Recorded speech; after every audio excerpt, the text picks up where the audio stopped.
సంవత్సరాల తరబడి ఎన్ని మందులు వాడినా మీ మోకాల నొప్పులు తగ్గట్లేదా? ప్రాణ పెయిన్ క్లినిక్ లో అత్యాధునిక చికిత్స. ప్రస్తుతం మనతో పాటు ఉన్నారు జై భారత్ పార్టీ అధినేత జేడి లక్ష్మీనారాయణ గారు. ఒక్కసారి ఆయనతో మాట్లాడదాం.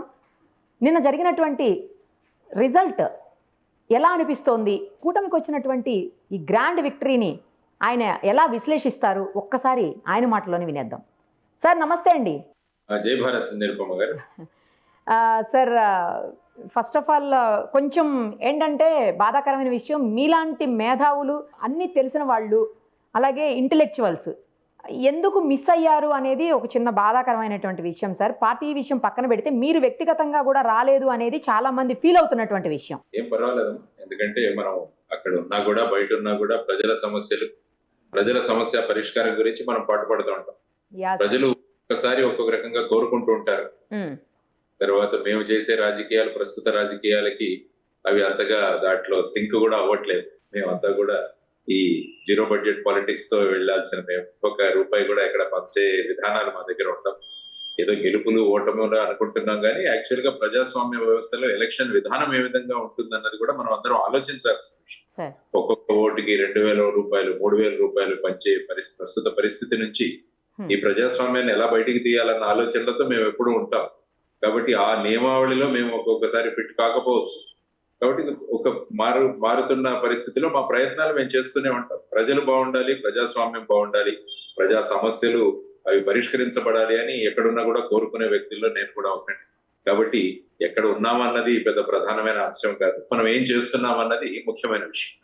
కానీ ఇంకొక విషయం నాకు ఏది బాగా అనిపించిందంటే సార్, జనరల్గా ఓడిపోతే అసలు మీడియా ముందుకు రావడానికి, లేదా ఒక ఇంటర్వ్యూ అడిగితే మీ ఎక్స్ప్లెనేషన్ ఇవ్వండి, లేదు అంటే మీరు ఏమనుకుంటున్నారో అనాలిసిస్ చెప్పండి అని అడిగితే కూడా ముందుకు రావట్లేదు చాలామంది వ్యక్తులు. బట్ మీరు అలా కాకుండా అడిగిన వెంటనే ఇమ్మీడియట్గా లైవ్ కాల్లోకి అందుబాటులోకి వచ్చారు. ఇక్కడ లేకపోయినా కూడా చాలా దూరాన ఉన్నా మీరు అందుబాటులోకి వచ్చారు. First of all thank you so much sir.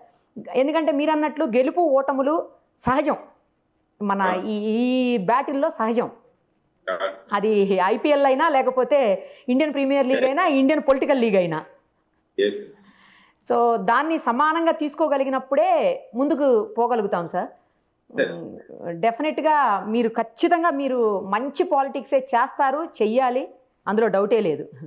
ఇక ఈ 164 అనే సీట్స్ చాలా పెద్ద నెంబర్ సార్. ఇప్పటి వరకు మన చరిత్రలో, అంటే తెలుగు రాష్ట్రాల చరిత్రలో ఎప్పుడు కూడా లేదు అని చెప్తా ఉన్నారు. ఇలాంటి దాన్ని ఎలా అర్థం చేసుకోవాలి? అంటే యాంటీ ఇన్కంబెన్సీ చాలా ఘోరంగా, దారుణంగా ఉందా ప్రజల్లో? ఏంటి, ఎందుకని ఇంత పెద్ద విక్టరీకి రీజన్ ఏమనుకోవాలి సార్? అంటే గతసారి 2019లో చూసిన 151, 23 అది మనం, ఈసారి 164-11 అయింది. గత ఎన్నికల్లో అందరూ విడివిడిగా పోటీ చేశారు. ఈసారి 3 పార్టీలు కూటమిగాను, ఇంకొక పార్టీ విడిగాను పోటీ చేశారు. సో ఇది ప్రధానంగా మనం చూసుకోవాల్సిన అంశం. ఆ తర్వాత 5 సంవత్సరాల పాలన, ఎందుకంటే గత 2019లో చూసినా సడన్ గా అప్పటి ప్రభుత్వానికి ఇంత తక్కువ సీట్లు వస్తాయని అప్పుడు చంద్రబాబు నాయుడు గారు కూడా ఆశ్చర్యం వ్యక్తం చేసి, మేము ఇంత ప్రజలను కష్టపెట్టామా అన్నట్టుగా కూడా ఆయన మాట్లాడారు. అదే విధంగా నిన్న జగన్మోహన్ రెడ్డి గారు మాట్లాడుతూ, మేము అవ్వాతాతలకు ఇచ్చాము, తర్వాత అమ్మఒడి ఇచ్చాము, ఇవన్నీ కూడా వీళ్ళందరూ ఏమైంది అన్న ఒక ఆశ్చర్యాన్ని ఆయన వ్యక్తం చేశారు. కానీ ఇప్పుడు చూడాల్సిన అంశం ఏంటంటే, ప్రజాస్వామ్యంలో ఎప్పుడు కూడా ప్రతిపక్షాల పాత్ర చాలా ప్రధానం. ఒక ప్రజాస్వామ్యం ముందుకు వెళ్ళాలంటే విధి విధానాలు, విధాన సభల్లో నిర్ణయాలు, ఇవన్నీ కూడా ఏకపక్షంగా ఉంటే ఏమవుతుందో అన్నది గత 5 సంవత్సరాల్లో మనం చూసి 151 ఇచ్చి ఆ తర్వాత 4గురిని అక్కడి నుంచి తీసుకుని రాజీనామా చేసి ఇటు సైడ్ రావడము, ఇవన్నీ కూడా మనం చూసి. కాబట్టి ఇందులో మనం ముఖ్యంగా చూడాల్సిన అంశం ఏంటంటే, ఈ విధంగా 151 నుంచి 11కో 10కో ఎందుకు పడిపోయామన్న విషయాలను కూడా మనం విశదీకరించుకోవాలి. ఎందుకంటే లార్డ్ యాక్టన్ అని ఒక ఆయన అన్నారు, power corrupts, absolute power corrupts absolutely అంటాడు. అధికారం అన్నది ఎప్పుడు కూడా మనల్ని ఒక కరప్షన్ దిశగా, లేకుంటే మన ఆలోచనల కరప్షన్ దిశగా తీసుకెళ్తుంది. అదే అబ్సల్యూట్ పవర్ వస్తే ఇంకా ఇట్ కరప్ట్స్ అబ్సల్యూట్లీ అంటాడు. అందువల్ల 151 వచ్చిన తర్వాత ఏం జరిగిందో మనం చూసాం. ఆ తర్వాత ముఖ్యంగా ఏంటంటే, ఆ పరిపాలన దేంతో మొదలైందని చూస్తే ప్రజావేదిక కూల్చివేయడంతో, ఒక డిస్ట్రక్షన్ తో మొదలైంది. ఆ తర్వాత ఏంటంటే పగలు, ప్రతీకారాలు, ఇవన్నీ కూడా చాలా చూసాం.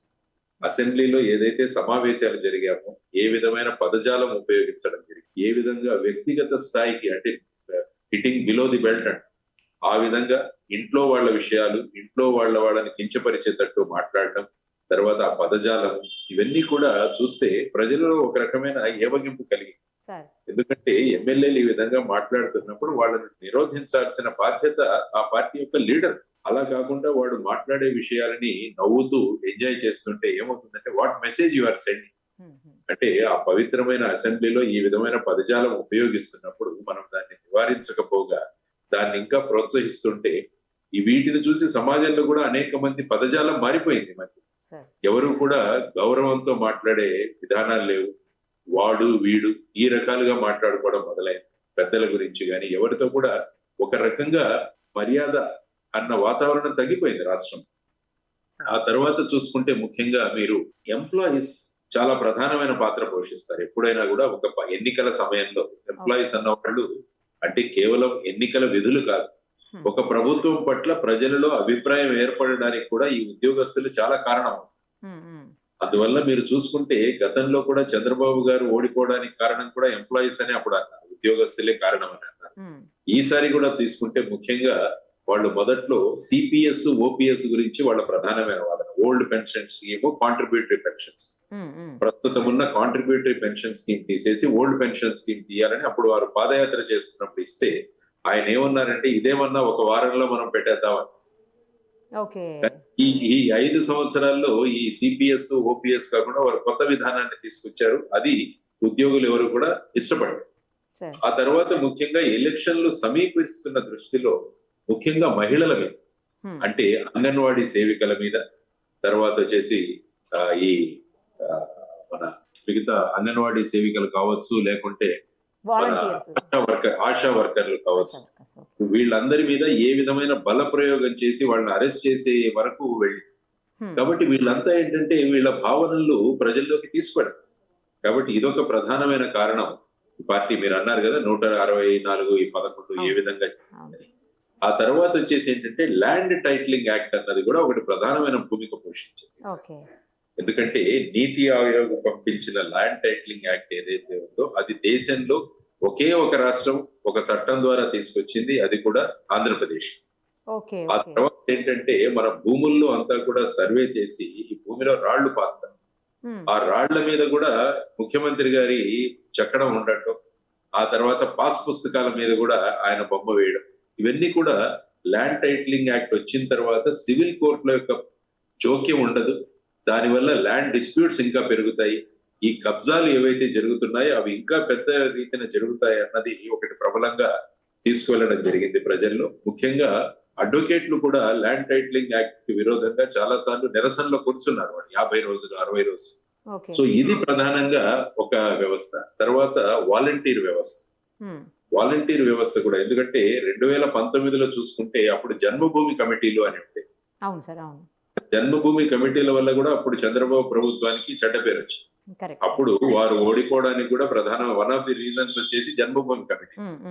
కానీ ఇప్పుడు వచ్చేసి వాలంటీర్ వ్యవస్థ వచ్చిన తర్వాత ముఖ్యమంత్రికి ప్రజలకి మధ్య ఉండాల్సిన ఎమ్మెల్యేలు గాని, సర్పంచులు గాని, తర్వాత ఈ వార్డు మెంబర్లు గాని, కౌన్సిలర్స్ గాని, వీరి ప్రమేయం ఎక్కడా కూడా కనపడదు.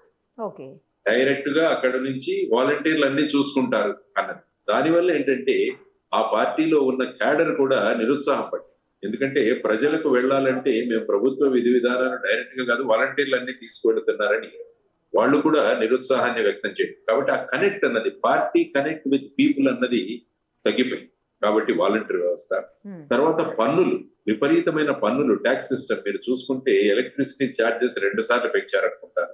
ఆ తర్వాత చెత్త పన్ను, తర్వాత ట్రూ అప్ ఛార్జెస్, ఇవి ఒకవైపు ఉంటే ఇంకొక వైపు రోడ్ల యొక్క పరిస్థితి. రోడ్స్ చూసుకుంటే చాలా అధ్వానమైన పరిస్థితిలో ఉండినాయి రాష్ట్రం అంతా. ఎన్నిసార్లు రిక్వెస్ట్ చేసినా, తర్వాత ముఖ్యంగా జనసేన వాళ్ళు అనేక ప్రాంతాలలో నిరసనలు, తర్వాత ఆ రోడ్లు అన్నవి వాళ్లే కంకర మట్టి తీసుకువెళ్లి వాళ్లే అక్కడ వేసి రిపేర్ చేసే ప్రయత్నాలు, ఈవెన్ పవన్ కళ్యాణ్ గారు కూడా 1-2 చోట్ల వారు కూడా పాల్గొన్నారు. ఈ విధంగా చూస్తే రోడ్ల యొక్క దుస్థితి అన్నది. తర్వాత సీఎం అవైలబిలిటీ కూడా, ముఖ్యమంత్రి గారు ఎప్పుడు వచ్చినా పరదాలు. ఆ తర్వాత ముఖ్యమంత్రిని కలవడం అంటే చాలా కష్టం. ఎందుకంటే ఒకసారి రాజశేఖర రెడ్డి గారి ప్రభుత్వం చూసుకున్నప్పుడు ఆయన ఉదయం 4 గంటలకు లేచి 5 గంటలకంతా ప్రజలతో మమేకమయ్యేవారు. ఓకే. వారు వాళ్ళ దగ్గర నుంచి పిటిషన్లు తీసుకోవడం ఇవన్నీ కూడా జరిగాయి. కానీ ఇక్కడ ముఖ్యమంత్రితో కలవాలంటే సర్వసాధారణ వ్యక్తికి కుదరదు. ఈవెన్ ఎమ్మెల్యేలు కూడా ఎంతమంది ఎన్నిసార్లు కలిశారో నాకు తెలియదు కానీ, కాబట్టి ఆ విధంగా ముఖ్యమంత్రి అన్న వ్యక్తి ప్రజలకు అందుబాటులో లేరు అన్న ప్రచారం కూడా చాలా జరిగింది. ఆ తర్వాత వచ్చేసి విధ్వంసం అన్నది ఒకటి చూడాలి. మీరు ఎట్లయితే ప్రజావేదిక ఉన్నదో ఆ తర్వాత ఋషికొండలో ఏ విధంగా దాన్ని కొండను మలచి ఆ ప్రాంతంలో ఏవైతే అది సీఎం క్యాంప్ ఆఫీసో లేకుంటే ఆ రాజధాని మార్చాలన్న దీంట్లో చేసినది కూడా ముఖ్యంగా ప్రజల్లోకి వెళ్ళింది. తర్వాత వచ్చేసి ఇసుక ఏ విధంగా తీయబడింది, తర్వాత మైనింగ్ లో కూడా ఏ విధంగా విధ్వంసం జరిగింది, ఇవన్నీ కూడా ప్రజలు ప్రత్యక్షంగా చూశారు. కాబట్టి విధ్వంసం అన్నది ఒకటి. తర్వాత ఈ ప్రభుత్వం కేవలం సంక్షేమం మాత్రం చేస్తే చాలు అన్న ధోరణి వారిలో ఉండిపోయింది. ఎప్పుడు చూసినా కూడా మేము బటన్ నొక్కుతున్నాము, తర్వాత ఎన్ని డబ్బులు వేస్తున్నాము వాళ్ళ ఖాతాల్లోకి, అమ్మల తల్లుల ఖాతాల్లోకి వేస్తున్నాము డైరెక్ట్ గా అని అన్నారే తప్ప నిరుద్యోగ సమస్య అలాగే ఉండిపోయింది. తర్వాత ఎందుకంటే సంక్షేమ పథకాలు అన్నదానికి లిమిట్ ఉండదు. 3,000 ఇస్తుంటే 4,000 ఎందుకు ఇవ్వకూడదు, 5,000 ఎందుకు ఇవ్వకూడదు, ఇలాంటివన్నీ కూడా జనరల్ గా డిస్కషన్ లోకి వస్తాయి. కాబట్టి కేవలం సంక్షేమం, ఎప్పుడు కూడా సంపద సృష్టి సంక్షేమం ఈ రెండు వెళ్ళాలి, కలిసి వెళ్ళాలి. తర్వాత ఉపాధి కల్పించాలి. ఈ మూడు కనుక వెళితే అప్పుడు ప్రజల్లో ఒక అర్నింగ్ వస్తుంది, సోర్స్ ఆఫ్ రెవెన్యూ వస్తుంది, అప్పుడు ఎకానమీ బ్రహ్మాండంగా వస్తుంది. కాబట్టి ఇప్పుడు ఏంటి, ప్రతి శుక్రవారం వెళ్ళి అప్పులు తీసుకురావడం, వాటిని సంక్షేమంగా మార్చడం. సో ఈ విధంగా కూడా ప్రజల్లో విపరీతంగా చర్చ జరిగింది. ఆ తర్వాత పోలీసు యొక్క బల ప్రదర్శన చాలా చోట్ల ప్రజలకు ఇష్టం లేదు. ముఖ్యంగా డాక్టర్ సుధాకర్ గారిని ఏ విధంగా డీల్ చేశారో, రోడ్డు మీద ఆయన కాళ్ళు చేతులు కట్టేసి ఆయన్ను ఆ విధంగా చేయడం. తర్వాత వచ్చేసి ముఖ్యంగా స్కిల్ డెవలప్మెంట్ స్కామ్ లో చంద్రబాబు గారిని అరెస్ట్ చేయడం. ఆ తర్వాత ఈ రింగ్ రోడ్డు కేసులు ఇవన్నీ కూడా ఈ విధంగా తీసుకురావడం వల్ల అది కూడా నెగటివ్ గా వెళ్ళడం జరిగింది. ఆ తర్వాత అనేక మంది ప్రజలు హైకోర్టుకు వెళ్ళారు. పబ్లిక్ ఇంట్రెస్ట్ లిటిగేషన్స్ కానీ అనేక సమస్యలను కోర్టుల ద్వారా పరిష్కారానికి వెళితే అక్కడ ప్రతిరోజు ఎవరో ఒక సెక్రటరీ, చీఫ్ సెక్రటరీ లేకుంటే డీజీపీ వీరందరినీ కూడా కోర్టు ప్రతిరోజు ఎవరినో ఒకరు పిలవడం. దీనివల్ల ఏమైందంటే అంటే అడ్మినిస్ట్రేషన్ జరగట్లేదు, ఫైనల్ గా అడ్మినిస్ట్రేషన్ కూడా కోర్టు ద్వారానే జరుగుతుంది అన్నది ముఖ్యంగా వెళ్ళిపోవడం. ఆ తర్వాత రేట్లు కూడా చాలా ఎక్కువగా ఉన్నాయి, ఇన్ఫ్లేషన్ చాలా ఎక్కువగా ఉంది. ఎందుకంటే మనం తీసుకుంటే పెట్రోలు డీజిల్ రేటు ఆంధ్రప్రదేశ్ లో ఉన్నంత రేటు దేశంలోనే ఎక్కడా లేదు. కాబట్టి ఇదొకటి. తర్వాత డ్రగ్స్ అన్నవి చాలా చాలా ప్రబలం. మీరు చూసుకుంటే ఇంతకు ముందు మేజర్ సిటీస్ లో అక్కడక్కడ కేసులు జరిగేవి, కానీ ఈ మధ్య అది గ్రామీణ ప్రాంతానికి కూడా విస్తరించింది. సో ఈ విధంగా ఒక అభద్రతా భావం ప్రజల్లో వచ్చింది. ఆ తర్వాత 3 పార్టీలు కలవడం, ఇది కూడా ఒకటి. 3 పార్టీలు కలవడం, ఆ తర్వాత వచ్చేసి 3 పార్టీలు ముఖ్యంగా కేంద్రంలో 400+ అన్న నినాదంతో వాళ్ళు వెళ్ళారు ఈసారి. 400 కే ఊపర్ ఆ విధంగా అవడం వల్ల కేంద్రంలో ఎన్డీఏ ప్రభుత్వమే వస్తుంది. దానివల్ల ఇక్కడ ఈ ప్రభుత్వం వస్తే బాగుంటుంది, మోడీ గారు కూడా ఈ కూటమిలో వచ్చారు కాబట్టి మన రాష్ట్రానికి ప్రయోజనాలు ఉంటాయి అన్న ఆలోచన కూడా ఓటర్లు చేశారు.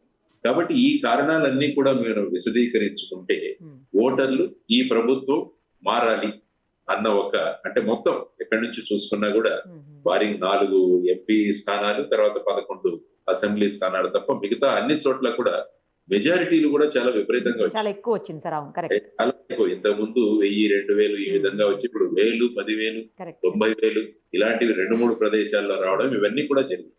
కాబట్టి వీటన్నిటినీ కూడా మనం ఆలోచించుకుంటూ వెళితే, సో గత ప్రభుత్వం ఆలోచించాలి, అంటే ఇప్పటి ప్రభుత్వం కూడా ఆలోచించాలి. రాబోయే ప్రభుత్వం కూడా వాళ్లకు 151 వస్తే ఈ విధంగా చేశారు, మనకు 164 ఉన్నాయి. కాబట్టి మన ఎమ్మెల్యేలను తర్వాత వీళ్ళందరినీ కూడా మనం కంట్రోల్ చేస్తూ ఏ విధంగా రాష్ట్రాన్ని ఈ అప్పుల బారి నుంచి బయటికి తీసుకురావాలన్నది కూడా ఆలోచించాల్సిన ప్రధానం. తరువాత మనకున్న 4 సమస్యలు కూడా గత ప్రత్యేక హోదా తీసుకొస్తామన్నారు, తీసుకురాలి. అంటే ఆయన అన్నారు 25 మంది ఎంపీలను ఇస్తే నేను మెడలు వంచి తీసుకొస్తాను, అది అవ్వలేదు. తర్వాత వైజాగ్ స్టీల్ ప్లాంట్ ప్రైవేటీకరణ జరుగుతుంది, విభజన హామీలు, పోలవరం పూర్తి చేయకపోవడం, ఇవన్నీ కూడా రకరకాల కారణాల వల్ల ఏమైందంటే ఈ ప్రభుత్వం పట్ల వారు వ్యతిరేకత పెంచుకొని, సో ఆల్టర్నేటివ్ గా కూటమి వస్తే బాగుంటుంది అన్న దీంట్లో ఈ విధంగా ఇంత పెద్ద మెజారిటీ ఇవ్వడం జరిగింది. కాబట్టి నేను అనుకున్నప్పుడు ఈ కొన్ని కారణాలు నాకు కనపడ్డాయి. సో ఆ విధంగా ఈ అనలైజ్ చేసుకోవాలి వీటన్నిటి. ఎందుకంటే ఒక్క సంక్షేమం దాన్నే ప్రధానంగా చేశారు. ఎందుకంటే ఎమ్మెల్సీ ఎన్నికలు జరిగినప్పుడు వైఎస్ఆర్సీపీ ఓడిపోయింది. అప్పుడు ఏమన్నారంటే ప్రభుత్వ సలహాదారు, ప్రధాన సలహాదారు వారు ఏమన్నారంటే వీళ్ళు మా ఓటర్లు కారు అని. వీళ్ళు మా ఓటర్లు కారు అంటే మోస్ట్లీ అర్బన్ వాళ్ళు మా ఓటర్లు కారు, మా ఓటర్లు వేరే వాళ్ళు. అంటే ఏమవుతుందంటే మెయిన్ కాన్సన్ట్రేషన్ వచ్చేసి ఓన్లీ ఈ పథకాల మీదే మనం పెట్టుకుంటే సరిపోతుందన్న భావన ఒకటి వచ్చింది. కాబట్టి ఎక్కడ చూసినా కూడా మా సంక్షేమమే మమ్మల్ని మళ్ళా గెలిపిస్తుందన్న ధోరణి అందరిలో కనిపించింది. కానీ ఎప్పుడు కూడా సంక్షేమం అన్నది ఎప్పటికీ కనిపించదు. ఎందుకంటే సంక్షేమం అన్నది మిమ్మల్ని ఇలా గనుక యాక్చువల్గా ఈ ప్రభుత్వం ఈసారి ఓడిపోయింది. లేకుంటే ఏ మెసేజ్ వెళ్ళేదంటే కేవలం మీరు సంక్షేమం చేస్తే చాలు మీరు ఎన్నికల్లో విజయం సాధించవచ్చు అన్నది. అది మిగతా రాష్ట్రాలకు కూడా ప్రబలిపోయింది. కానీ ఇప్పుడు ఏంటంటే మీరు చూసుకుంటే ఎన్నికల ప్రచారంలో చంద్రబాబు నాయుడు గారు కూటమి కూడా చాలా పెద్ద సంక్షేమం చేస్తామని చెప్పారు. అంటే ఇప్పుడు ప్రస్తుత ప్రభుత్వం అంటే గత ప్రభుత్వం వైఎస్ఆర్సీపీ ప్రభుత్వం కన్నా ఇంకా రెట్టింపు మేము చేస్తామన్న ధోరణిలో వచ్చారు. మరి దాన్ని ఎలా చేస్తారన్నది కూడా వీళ్ళు కూడా ఆలోచించారు. అది కూడా ప్రధానమైన రెస్పాన్సిబిలిటీ. అమ్మఒడి అన్నది ఒకటి ఉంటే మీకు పిల్లలకి ఇస్తాం అందరికీ. తర్వాత ప్రతి మహిళకు 18 సంవత్సరాల మహిళలకు 1500 రూపాయలు ఇస్తాము. తర్వాత ఆర్టీసీ బస్సుల్లో ఫ్రీ ప్రయాణం చేయిస్తాము. ఆ తర్వాత నిరుద్యోగ భృతి ఇస్తాము. లేకుంటే 20 లక్షల ఉద్యోగాలు సృష్టిస్తాము. ఇవన్నీ కూడా 3 గ్యాస్ సిలిండర్లు ఫ్రీగా ఇస్తాము. ఇవన్నీ కూడా మాట్లాడారు. ఆ తర్వాత ఏ విధంగా మీరు చేస్తారన్నది కూడా ఒకటి ఆలోచించాల్సింది. తర్వాత వచ్చేసి గత ప్రభుత్వంలో మద్యపాన నిషేధం తీసుకొస్తామన్నారు. అంచెలంచెలుగా మద్యపాన నిషేధం తీసుకొస్తామని. యాక్చువల్ గా మద్యపాన నిషేధం జరగలేదు, కానీ ప్రభుత్వానికి ప్రధాన ఖజానాలో పడే డబ్బంతా కూడా ఎక్సైజ్ నుంచి రావడం వల్ల తర్వాత ఈ రేట్లు కూడా విపరీతంగా పెంచేశారు. దానివల్ల ఏంటంటే మహిళలు కూడా మహిళా ఆగ్రహానికి కూడా గురయ్యారు. ఎందుకంటే సంపాదిస్తున్నదంతా కూడా అక్కడే వెళ్ళిపోతుంది. ఆ తర్వాత ఏదైతే లిక్కర్ ఇస్తున్నారో దాని క్వాలిటీ కూడా సరిగా లేదని వాళ్ళ ఆరోగ్యాలు కూడా పాడవుతున్నాయి. ఇవన్నీ కూడా రకరకాల కారణాలు మీరు తీసుకుంటే వీటన్ని కారణాల పర్యవసానంగా ఈ రోజు ఈ ఎలక్షన్ రిజల్ట్స్ అని మనం చూడొచ్చు. సార్ మీరు మొదట్లో జనసేనతో ఉన్నారు, వింటే ఇప్పుడు మీరు కూడా కూటమి నుంచి మంచి మెజారిటీతో గెలిచి ఉండేవాళ్ళేమో. ఎవరైనా ఇలా అన్నారా? మీకేమన్నా అనిపించిందా? చాలా మంది అన్నారు. మీరు కంటిన్యూ అయింటే కూడా మీరు అన్నాం. నేనన్నా ఎక్కడున్నా ఏదున్నా అది విధి విధానాలు ఎలా ఉంటుంది మన ప్రయాణం అన్నది కూడా రకరకాల కారణాల వల్ల మనం నిర్ణయాలు తీసుకున్నాం. నేను అదే చెప్తుంటాను. ఎక్కడ ఉన్నా కూడా ఈవెన్ ఈ పొజిషన్ లో కూడా రేపు రాష్ట్ర ప్రభుత్వం ఏ విధంగా ముందుకు వెళ్ళాలన్న నాకు తెలిసిన కొన్ని సలహాలు ఖచ్చితంగా ఇస్తాను. ఎందుకంటే ముఖ్యంగా ఎంప్లాయ్మెంట్ జనరేషన్ అన్నది చాలా ముఖ్యం. ఎందుకంటే లక్షల కొద్ది విద్యార్థులు చదువుకొని బయటకు వస్తున్నారు, కానీ వాళ్లకు గనుక మనం ఉపాధి కల్పించకపోతే చాలా ప్రమాదానికి గురి అవుతారు. ఎందుకంటే రకరకాల ఇష్యూస్ అవుతూ ఉంటాయి, తర్వాత క్రైమ్స్ పెరుగుతాయి. వాళ్ళు డ్రగ్స్ దిశగా వెళ్లే ప్రమాదం కూడా ఉంది. ఎందుకంటే చదువుకుని నిరుత్సాహపడిన యువతరం చాలా ప్రమాదంలో గురి అవుతారు, పెడదవ పట్టే అవకాశాలు చాలా ఉన్నాయి. కాబట్టి ఇవన్నీ కూడా మన సామాజిక బాధ్యత. It is our social responsibility. Even ఎమ్మెల్యేలు ఎంపీలు కూడా వాళ్ళు ఏంటంటే వాళ్ళ బాధ్యత పెరగాలి. చాలా మంది ఏంటంటే ఇదేదో అధికారం వచ్చేసింది మన చేతుల్లో అనుకుంటారు, కానీ వచ్చింది అధికారం కాదు, బాధ్యత పెరిగింది. సమాజ సేవకు ఒక గొప్ప అవకాశం. అది ఆ విధంగా భావించిన రోజు ఏమవుతుందంటే ఈ పదవులు అన్నవి సేవ చేయడానికి వచ్చినట్టుగా భావించినప్పుడు ఏమవుతుందంటే అప్పుడు సమాజం ప్రమాణంగా ముందుకు వెళుతున్నదని వీళ్ళందరూ కూడా ఆలోచించారు. మాట్లాడారా సార్ పవన్ కళ్యాణ్ గారితో? ఏమన్నా మాట్లాడలేదండి. నేను నిన్న ట్వీట్ చేశాను చంద్రబాబు గారికి, తర్వాత పవన్ కళ్యాణ్ గారికి, పురంధరేశ్వరి గారికి. మీ ముగ్గురి నాయకత్వంలో గొప్ప అఖండ విజయం సాధించారు. కాబట్టి మీ నాయకత్వంలో మళ్ళా ఈ రాష్ట్రం తర్వాత గత వైభవాన్ని, తర్వాత అభివృద్ధి దిశలో బ్రహ్మాండంగా ముందుకు వెళుతుందని, తర్వాత ఈ రోజు చంద్రబాబు నాయుడు గారు ఢిల్లీకి వెళ్లి ఎన్డీఏ సమావేశంలో వాళ్ళు హాజరవుతారని తెలిసి వారికి కూడా చెప్పారు. ఈ సందర్భంగా మీరు ప్రత్యేక హోదా, విభజన హామీలు, Vizag steel plant issue, Vizag railway zone విషయం, ప్రాఫిట్ పెట్రోలియం, ఇక్కడ మన రాష్ట్రంలో చాలా పెట్రోలియం గనులు ఉన్నాయి ప్రైవేట్ వ్యక్తుల చేత. కాబట్టి వీటికి సంబంధించిన రాయల్టీ, ప్రాఫిట్ పెట్రోలియం మనకు చాలా రావాలి, దాంతో ఇంతవరకు ఇవ్వలేదు. ఆ తర్వాత వచ్చేసి అమరావతికి ఏ విధంగా గుజరాత్ లో గిఫ్ట్ సిటీకి రాయితీలు ఇస్తున్నారో అటువంటి రాయితీలు మీరు అమరావతికి తీసుకురావాల్సిందిగా ఈ ఎన్డీఏ మీటింగ్ లో ఎన్డీఏ నాయకత్వంతో మీరు చర్చించండి అని చెప్పి కూడా వారికి ట్వీట్ ద్వారా తెలియజేయడం జరిగింది. ఎందుకంటే ఇది ఒక మంచి అవకాశం రాష్ట్రానికి. ఎందుకంటే అప్పుడు జగన్మోహన్ రెడ్డి గారు ఏమన్నారు, వాళ్ళంతకు వాళ్ళకే ప్రభుత్వం ఏర్పాటు చేసి అవకాశం వచ్చింది కాబట్టి మనం ఏమీ మెడలు వంచలేం, వాళ్ళను నేను ఢిల్లీకి వెళ్ళినప్పుడంతా సార్ సార్ సార్ అని రిక్వెస్ట్ చేయాలి అని ఆయన అన్నారు. కానీ ఇప్పుడు ఆ పరిస్థితి వచ్చింది. ఎందుకంటే వీళ్ళ జేడీఎస్ అంటే నితీష్ కుమార్ గారు, చంద్రబాబు నాయుడు గారి సహాయం లేకుండా అక్కడ ప్రభుత్వం ఏర్పాటు చేయడం కష్టం. కాబట్టి దీన్ని ఏదో మీరు ఇదిగా ఉపయోగించండి, కానీ రాష్ట్ర హితాలు ముఖ్యం కావాలి ఎప్పుడు కూడా. State should be first. రాష్ట్ర హితం అన్నది ముఖ్యం కాబట్టి ఇప్పుడు ఒక అద్భుతమైన అవకాశం దొరికింది. కాబట్టి వీటన్నిటిని చర్చించి ఈ విధంగా మాకు ఇవ్వండి అని అడగడానికి ఒక మంచి స్కోప్ ఉంది. ఇందులో ఏమీ మనం మొహమాట పడాల్సింది కూడా లేదు. మన రాష్ట్రం అభివృద్ధి చెందాలి. లేకుంటే ఏమవుతుందంటే ప్రత్యేక హోదా రాకుంటే ఈ రాష్ట్రానికి ప్రస్తుతం ఉన్న అప్పుల పరిస్థితి నుంచి కొత్తగా రాష్ట్రాన్ని ముందుకు తీసుకువెళ్ళడం చాలా కష్టము. ఎందుకంటే పెట్టుబడులు రావాలి మన రాష్ట్రంలో. పెట్టుబడులు రావాలంటే రాయితీలు రావాలి, రాయితీలు కావాలంటే ప్రత్యేక హోదా కావాలి. కాబట్టి రేపు బీహార్ కూడా ప్రత్యేక హోదా కోరుకుంటుంది, మరి నితీష్ కుమార్ గారికి కూడా ఇవ్వాల్సి వస్తుంది. ఇలాంటి వాదనలు వస్తాయి. కానీ మనం పార్లమెంట్ లో చర్చించి ప్రత్యేక హోదా ఇస్తామని అన్ని పార్టీలు ఒప్పుకున్నారు, అది ఇవ్వలేదు. కాబట్టి ఆ విధమైన ప్రస్తావన చేస్తుంది. ఐ థింక్ ఎన్డీఏలో వీరు భాగస్వాములు అవుతారా లేకుంటే బయట ఉండి వాళ్ళకి ఇష్యూ బేస్డ్ గా సపోర్ట్ ఇస్తారా, అది వారి నిర్ణయం తీసుకుంటారు. కానీ ఏది ఏమైనా కూడా ఇది ఒక అద్భుతమైన అవకాశం మనకి. మన రాష్ట్రానికి రావాల్సిన పోలవరం కావచ్చు, అమరావతి రాజధాని కావచ్చు, ఇవన్నీ కూడా సాధించుకోవడానికి ఇది ఒక గొప్ప అవకాశం. It is a God created గొప్ప అవకాశం అనుకోవచ్చు. దేవుడు మనకి ఇచ్చిన ఒక అద్భుతమైన అవకాశం, దాన్ని ఉపయోగించుకోవాలని కోరుకుంటున్నాను. కానీ ఒక మంచి మాట అన్నారు సార్ మీరు, ఎప్పుడు ఏది అవసరమైనా పాలసీస్కి సంబంధించిన సపోర్ట్ ఉంటుంది అని చెప్పేసి. చాలా మంచి మాట. తర్వాత సార్ ఒక్కసారి దేశవ్యాప్తంగా చూసినప్పుడు ఇంతకు ముందు కంటే కూడా ఇప్పుడు కాంగ్రెస్ బలోపేతమైంది, చాలా గట్టి పోటీని, అంటే ఇండియా కూటమి ఎన్డీఏ కూటమికి గట్టి పోటీ ఇస్తోంది అని దీన్ని ఎలా తీసుకోవచ్చు సార్? బలమైన ప్రతిపక్షం ఉండటం అనేది చాలా ఇంపార్టెంట్. చాలా ఇంపార్టెంట్. ఎందుకంటే ఇప్పుడు ప్రతిపక్ష అధికార పక్షం ఏ విధంగా ఉంటుంది అంటే ప్రతిపక్షమే వద్దు అంటుంది. ఇప్పుడు మన రాష్ట్రమే చూసుకుంటే జగన్మోహన్ రెడ్డి గారు వైనాట్ 175 అని వెళ్ళారు, వీళ్ళు కూడా 400 కే పార్ అని వెళ్ళారు. 400 కన్నా పైన రావాలి. అదేమైందంటే ప్రజలలో ఏ విధమైన భయాన్ని కల్పించిందంటే మొత్తం రాజ్యాంగాన్నే వీళ్ళు మార్చాలనుకుంటున్నారు, అందుకనే 400 పైన వీళ్ళు కోరుకుంటున్నారు అన్నది ఒకటి ప్యారలల్ గా నడిచింది. అదొక కారణం.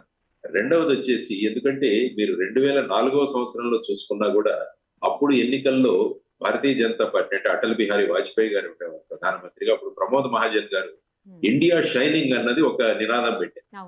ఇప్పుడు 400 పార్ లాగా అప్పుడు ఇండియా షైనింగ్. అప్పుడు కూడా ఏమైందంటే ఎన్డీఏ అంటే బీజేపీ వాళ్ళ సీట్లు తగ్గిపోయాయి, అప్పుడు కాంగ్రెస్ వచ్చింది పాలన.